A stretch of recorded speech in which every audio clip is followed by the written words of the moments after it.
Best thing is my daughter adores it. She's an old soul in a young body. She's really, as well as Motley Crue, she likes Pontiac Firebird. Like I said, the paint work wise, we've got some horrible panel gaps. The bonnet's sitting high there. The paint is bubbling in a couple of places. Along here, it's sort of peeled off in the centre there. The rubbers look a bit hard. I think that's actually metal there. And there's some missing down the side of the windows here. There's some rubbers missing down the side of the windows, which I'm going to have to get over from the US. We've got a bit more bubbling here by the door. And a little bit more down there. There's some holes through there. But some areas that are okay. But there's some more flaking paint here. Mind you, it might have been originally black. I don't know. Because that looks like a primer and then black. Possibly it was. Coming round the back, the paint's not too bad. But we've got some bits here we need to sort out on the top of the boot lid. You can see the Firebird has the Firebird repaint has started. So Brooke has been in with me today because she's now officially finished school. But she has her prom coming up in a month's time, I think it is, which sounds a long time, but I've got to fit this in between everything else. So recording will probably be at a minimum. Yeah, she's come in. I've said if you want it repainted for your prom, you've got to come and help me. So she's been sanding all day, bless her, all day long. We've got a lot of bubbling paint where we need to get to bare metal and do some filling and some sanding. This is all being done with 240 at the moment. So we've got to go through now and find all the bits. You can see they've got some bits of filler already on the go. Go through, put filler on it everywhere, sand that back.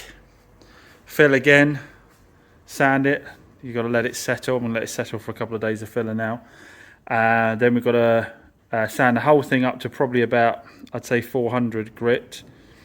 And then filler primer it with a couple of coats of filler primer. Let that sit for a bit. Guide coat it, sand that down. Fill wherever we need with Dolphin Glaze, probably the thin filler at that point. That will then all be sanded, reprimed again. And then it will be colour and lacquer. The final two stages, colour and lacquer, are the quite quick ones, to be honest. They don't take a lot of time. It's just all the prep in advance. First time I've painted an entire car. So this will be interesting to see. And I've got to do it in here. So I've got to move the cars out. Create a little booth in here. With some ventilation on the go. And yeah, get the whole thing primed. The whole thing painted. So like I say, it might be quiet for a bit, but then you should be able to see the end result fairly soon, I would hope. Even if it all goes wrong at the end of the day, I'll have spent some serious quality time with my girl before she gets to a point where she doesn't want to talk to her old man anymore. And I might teach her a skill that becomes valuable later in life. You never know. So in order to paint properly, we're going to get all this old gold striping off, for which we're going to use something called a toffee wheel. I don't know if you've seen one of these before, so I'll show you guys. It's called a toffee wheel. If you've ever got a car that's got graphics and that kind of stuff on and you need to take them off, you use a toffee wheel, put it on a low setting and just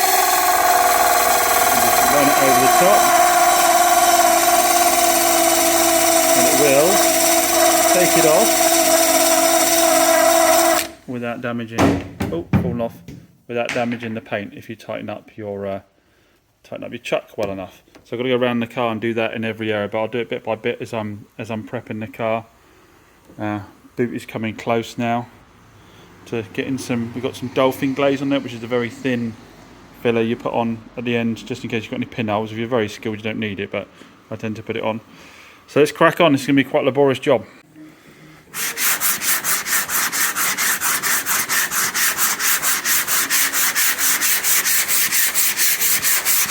So I'm priming panels as I go along. I'm using the 2K primer here for the bumper, the fiberglass bumper at the back here. This is new from Proline. They do a 2K filler primer in a can. So I do have a big pot of normal primer from them for the gun, but today I'm just doing a bit of bumper, so I don't want to set the compressor up in the gun for that one specifically. So we can give this a go. I could spend forever flattening this bumper down and filling it and all kinds of stuff, but I just don't have time. We have 5 days until the prom. So, like I said, this car will get painted again at some point, but we're just tidying it up at the moment. So we're, obviously I've got other work to do as well. So we're just gonna rattle through it as quickly as possible. Now, one thing I could really do without is having to run back and forth between the two workshops to answer the phone. And you just know it's going to be somebody trying to sell me something that I don't want, because most inquiries come through email these days. No, not a call I need to take, a waste of my time. Now, if you're having your time wasted by lots of sales calls and wonder how these people get your data and how you can get rid of them, then you'll be interested in the sponsor of today's video, Incogni. It's no secret we all use a bunch of apps and websites online these days, and they're an open window for our data to be collected. And the people doing this are known as data brokers. They use that information to build a profile on you, including your age, your gender, most importantly, your interests. And this profile can then be sold to other businesses for marketing purposes. Now, under law, you can contact these data brokers and ask they delete your data, but it's estimated it would take 66 years to put all of these requests in place. Now, this is where Incogni comes in. The Incogni team will contact data brokers on your behalf to request your personal data be removed.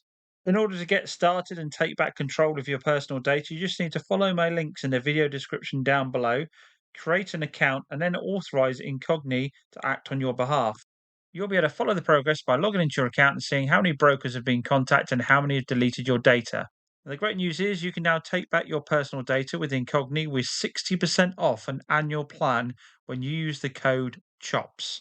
There's a link in the video description down below. Many thanks to Incogni for sponsoring this video. Now let's crack on with the Firebird and get the paint job done. Got Brooke on the nose cone. She is taking off the stripes on there. We're finding the toffee wheel is a bit aggressive on this paint. This older paint seems to be quite soft, so we're having to, well, she's having to manually take the stripes off the front, and then she'll be sanding down all the front nose cone there while I continue working my way around doing the body working. Just finishing off the bottoms of the doors at the moment. We've done some filler in there. I've got some bits to do down here on the front wing and the bonnet, and then that'll be all the fillering done. Then there needs to be some filler primer and some block sanding to go on. So all the sanding is done on the Firebird. You can see I've set up a temporary sort of spray booth area. Well, that's still out there, but that's far enough that it's not to create dust. The floor's been all swept out, wet down. I've obviously created that sheet to separate off the rest of the car, sheeted up the bits of shelving that I couldn't get completely out of the way. I moved all this shelving here out of the way to give myself loads of room all the way around the car. The MGB's all covered up. So yeah, I don't think we're too much of a problem in terms of getting dust kicking up.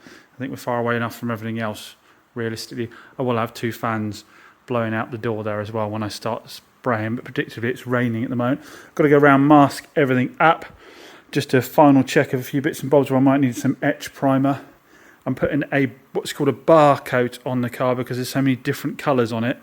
The danger is it will react, and I've had some reactions already as I've been going around the car.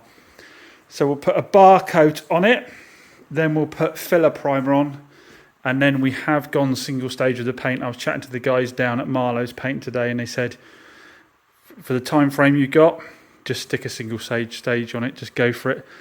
And I took their advice on it. They said I could actually run my bar coat and my filler primer through my HVLP gun, keep my nice gun for the top coat, and I think I will do that as well because I want it on quite thick. It will end up using a lot more paint, but I want it on quite thick. So I'll crack on, get masking.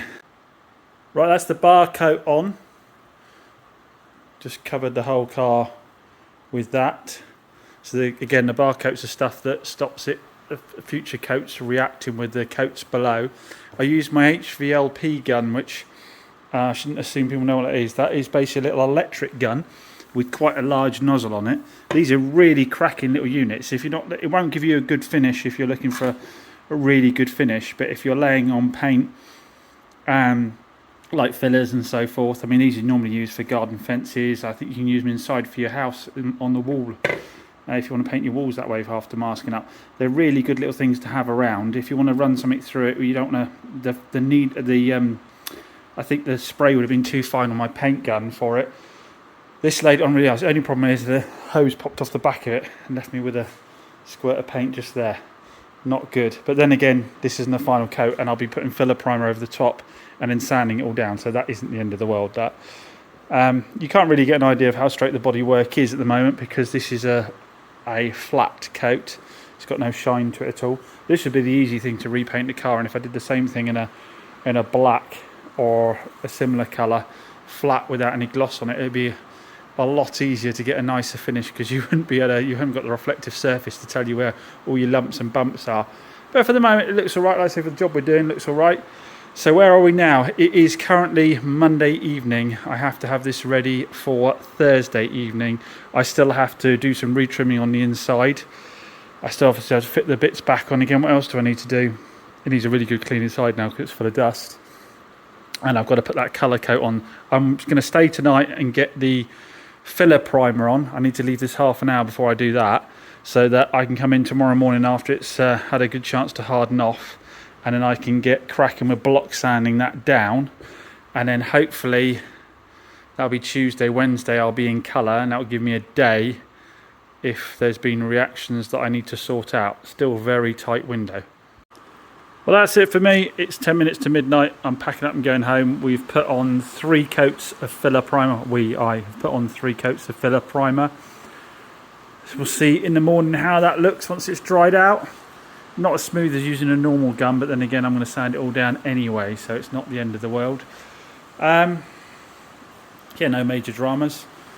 No major dramas on it at all. It's pretty much as it should be. So this will all get going over with 600 in. I won't go as far as 800. Normally go 800, but we'll go 600. Make sure it's a nice grippy surface for the top coat. So tomorrow will all be about sanding all this bodywork down, finding any imperfections using stopper or more dolphin glaze to fill in any imperfections. Again, we're not going for arrow straight, otherwise what I do is completely cover it in overspray of black and then block sand the whole thing down, but we haven't really got time for that. It's going to be a case of a flexi pad, so not a hard pad, a soft pad on with 600 grit on the sander, just buzz over the whole thing, give it a quick looking over, wipe it down, and then bang, on with some colour. So what are we into now? Is it day 3, I think, of sanding. So filler primer went on, as you saw in the previous video. I guide coated it. I said I wasn't going to. I was just going to spray straight over the top, but I wanted it all smoothed out. And in order to know where I'd sanded and where I hadn't sanded, I needed to guide coat it. So I guide coated it, sanded it all down to 600 grit smooth. But then the bonnet started popping all over the place. Now, if you remember, the bonnet, if you've seen the videos before on this car, had bubbles everywhere where the paint had reacted. Really, it needs to go down to bare metal. I managed to save it in a couple of places, but in other places it bubbled up again. I sanded it down, but you can't, because there's so much paint on the car, in order to sort of smooth out a spot that big, you have to take it that far either side. I just don't have time for that amount of prep, so I've sanded it down, a filler primer. The bonnet's going to have to be done again later on. I know it's a bodge, but at the end of the day, the car has to be ready for the prom. It's a bodge as in, you know, obviously this is 2K filler primer over the top of those spots, but when you look at the bonnet with the shine on it, there's going to be some little indentations here and there. But there will be on the rest of the car, because this isn't going to be a perfect spray job. I have a day to get it ready now, to get it in paint, ready for the prom. The main thing is not to disappoint Brooke for the prom, not to have the car looking absolutely immaculate. Still got that really rough nose cone to filler, sand and paint. And obviously I can't be painting anything in the state the rim is now. I would have pulled it outside to sand it yesterday and keep the dust out of here, but unfortunately it was raining, so I had no option to do it in here. So now I've got to get all this cleaned up, get all this out. I don't really want to have to remaster the car, so I don't want to get the car out. I'm going to have to blow all the stuff out from underneath it. And then I've got to take a big brave pill and start laying down the colour. So I've been a very bad YouTuber and just cracked on and done it. And I've been beset with problems. My gun that I had was laying on way too fine. So it was none, and it would take me forever. So I changed the cheap Sealy gun I had, which laid it on really nicely. I think this is quite thick, this gloss. But that developed a little bit of a leak and let some drips in it, so I had to clean that all up, put it back together, run it again. What else happened as well? Something else happened, I forget what it was. And now my compressor's died. Luckily I've got all the coats on. I was just laying one coat on the front here to tidy up the front, and you see I've got a dry spot here where the compression went too low. I'm hopefully sand that a bit. And we've got some bubbling coming back on the bonnet already. But we are what we are. It is in colour, and oh yeah, that's where the gun left a big drip on the car. We're in colour. I'll have to use the HVLP gun to the front nose cone. Now my compressor's died for whatever reason. It just keeps, every time you plug it in, it fuses out. It's got plenty of oil. So I don't know what its problem with it is. I'll have to get that checked out another time. Thank God it happened. I mean, thank God for small mercies. It's still not perfect. I wanted to add another coat, but it is fully covered, so I can bolt it back together in time for the prom. That bonnet is going to have to be bare metalled and repainted. Anyhow, leave well enough alone now. I'm not going to try and fiddle and sort that out because I'll end up doing something silly. I've got bits in the paint. It'd be nice to wet sand it all down and give it a buff, but I won't have time for that either. But for the purposes of going to a prom, it's looking nice and shiny. Hold on, the camera's a bit foggy, isn't it? No, that's no better, is it? Yeah, for the purposes of that, it's shiny. Like I say, thank God for some mercies that died at the last minute, and I've got the HVLP gun to the front nose cone. I can just lag this on thick. Yeah, it is stressful. I'd much prefer rattle cans, to be honest. All this fiddling around with guns, fiddling around with airlines, all that kind of stuff. I guess when you do it regularly, you get it all set up properly, don't you? And you're confident in your equipment. I'm hoping, I don't seem to have a lot of dry spots. You can see there's a good amount of reflection on it. It's got a lot of orange peel in it, but I had to constantly keep it wet to make sure I didn't get loads of dry spots. Oh yeah, something happened. Oh yeah, that was the other thing. The gun started spitting everywhere and made the roof like flipping underseal. So that's not as smooth as the rest of it, but it did level out quite a lot when I put more coats on it. Massive thanks to the Marlowe's guys. I've got to shout out Marlowe's Paint, who gave me loads of advice on what to do. I'm hoping, like I say, I can sand up this dry spot here where the compressor ran out. Hopefully I can sand and buff that a little bit to improve it. Anyhow, leave well enough alone, like I said, and we'll get back to getting on those. So that's it, last panel done with the garden sprayer, because I had no option with the compressor going down. Thinned out the paint a little bit. Actually, to be fair, for a garden sprayer, it isn't done too badly. It's actually better than the car outside, which is not looking good. Now I've moved it outside. I think I'd have been better. I'm pretty sure I got the ratios wrong. I don't think I read it properly on the paint. I think I got the ratios slightly wrong, and I haven't got it anywhere near as smooth as that, but that needs a smaller panel. It is easier to do smooth. So you come back here, it looks nice and shiny, but then you start getting up close and the orange peel is pretty bad, which at the end of the day isn't the end of the world, because orange peel can be flatted out, but I just don't have time to do it prior to the prom. We've got a reflective surface, which I think is the most important thing for putting up outside the prom. There's some edges. I forgot to put the foam tape in, so you put foam tape in to stop yourself getting this hard edge here on the paint on the edges, but to be honest, I can mask off and rattle can that. So lots of other odds and sods to do. We've got some bubbling happening on the boot there again. Both the bonnet and the boot need to be bare metalled, but it's a lot tidier than the rusty old thing I had a while ago. I'm sure everyone's going to have their opinions on it, but let's face it, it's done properly. It would have cost me easy £5 and I wouldn't have had it in time. This has cost me about, I want to say, £500 in materials, I'd say, to do this. What can you get for £500 these days? So I reckon I probably could have done the whole car with the garden sprayer, to be honest, with this gloss black. Just thinned it up a little bit. It's just obviously more risk of runs, I'd say, with a big gun like that, and reactions because you're laying it on quite thick.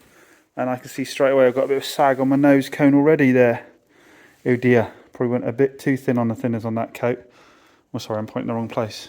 Just down here, got a sag forming on my nose cone. Nothing I can do about that now. I just got to let it dry, and then after the prom I can go around, like I say, and just flat it all back. I've got a hell of a mess to tidy up as well now, rushing around like I have been. And there we have it, all back together. What a marathon that was. So like I say, I think landed back from holiday late Saturday, came in Sunday afternoon with Brooke, did all the sanding, or started all the sanding on it. I think Monday I was Monday I was bar coating and then filler priming. Tuesday I was just sanding. Wednesday cleaning up, masking, painting, and had a problem with the compressor, and I had to move to the garden sprayer. Then Thursday I had to do the nose cone, which was more sanding, filler, priming, painting. And then Friday morning, the prom is tonight. And I've just bolted the nose cone on. Didn't really want to be touching it that soon after paint, but bolted the nose cone on, and there is our finished product. So there you go. It is possible to do a cheap spray job at home. I say at home because I don't think you've used any equipment that any of you couldn't have used at home. The front bumper isn't horrendous, having done it with a garden sprayer. I think at the end of the day, I mean, it's got dust for now, but at the end of the day, you could theoretically do a whole car with that little electric sprayer. I think it was about £150, that thing.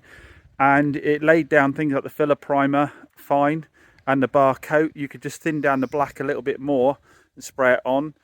And the only problem with it is it does blow dust out the back of it. So if you put some kind of extraction system in place. But if you want to do a car cheaply, you could all in for about maybe £500 or £600 paint a car that way. At the end of the day, it's never going to be perfect. This isn't, you know, like I say, there's a lot more I can now take this up, block sand it down, machine polish it, and get a much better finish on it. But one of my favourite programmes on TV is Roadworthy Rescues, and I love his attitude there. It's, you know, everything is done on a budget. There's so many shows out there where people spend 20 grand restoring things. It's just not realistic for the average Joe. The idea you could buy something cheap and do this job to it is the kind of thing I want to show. And the most important thing, of course, is I'm not letting my daughter down, and we're going to make a fantastic memory together. Yes, I could have been prepping all this stock here and getting it sold, plus loads of other cars in.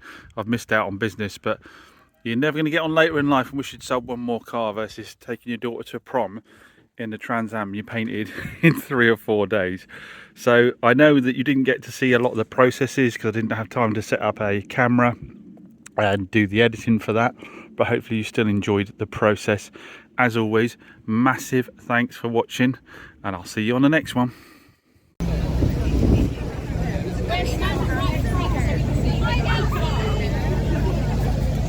So when you get out of the car, everyone's in. Everyone's looking.